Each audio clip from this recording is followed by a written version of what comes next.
एक बार फिर से आप सभी का स्वागत है फाइनेंस गुरु के चैनल पर। और लेटेस्ट अपडेट मैं लेकर आई हूँ इनकम टैक्स न्यू रूल 2025।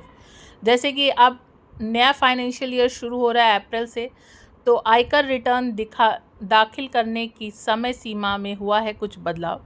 तो ऐसी और खबरों के लिए चैनल को सब्सक्राइब करें, ज़्यादा से ज़्यादा शेयर करें जिससे सभी को ये खबर मिल सके। Income tax rule returns tax payers के लिए कल से आयकर रिटर्न दाखिल करने हेतु नए नियम लागू हो जाएंगे। सरकार द्वारा टैक्स पेयर्स को नए वित्तीय वर्ष में आयकर रिटर्न दाखिल करने हेतु समय सीमा में छूट देने का फैसला लिया गया है।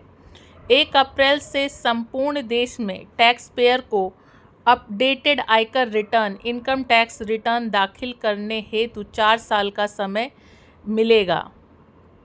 पहले यह समय सरकार द्वारा 2 वर्ष निर्धारित किया गया था, जिसे बढ़ाकर अब 4 वर्ष कर दिया गया है। सरकार के फैसले से व्यक्तियों को अपनी कर फाइलिंग में त्रुटियों या चूकें को लंबे समय तक सुधारने का समय मिलेगा। माता पिता के लिए शुरू होगा नया टैक्स विकल्प।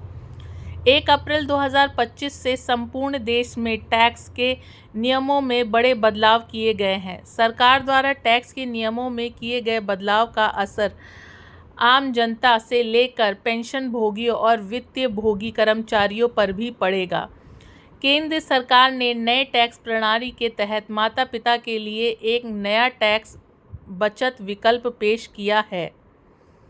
इस टैक्स बचत विकल्प के तहत जो लोग अपने बच्चों के एनपीएस वात्सल्य खाते में योगदान करते हैं, उन्हें इसका फ़ायदा मिलेगा। माता पिता अब पुरानी कर व्यवस्था के तहत 50,000 रुपये की अतिरिक्त कटौती का दावा भी कर सकते हैं।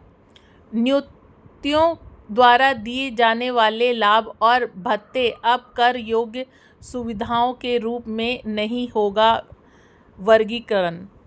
देश में कल 1 अप्रैल से नए वित्तीय वर्ष शुरू होने के बाद न्यूनतम दर दिए जाने वाले लाभ और भत्तों को कर योग्य सुविधाओं के रूप में वर्गीकृत नहीं करने का फैसला लिया गया है।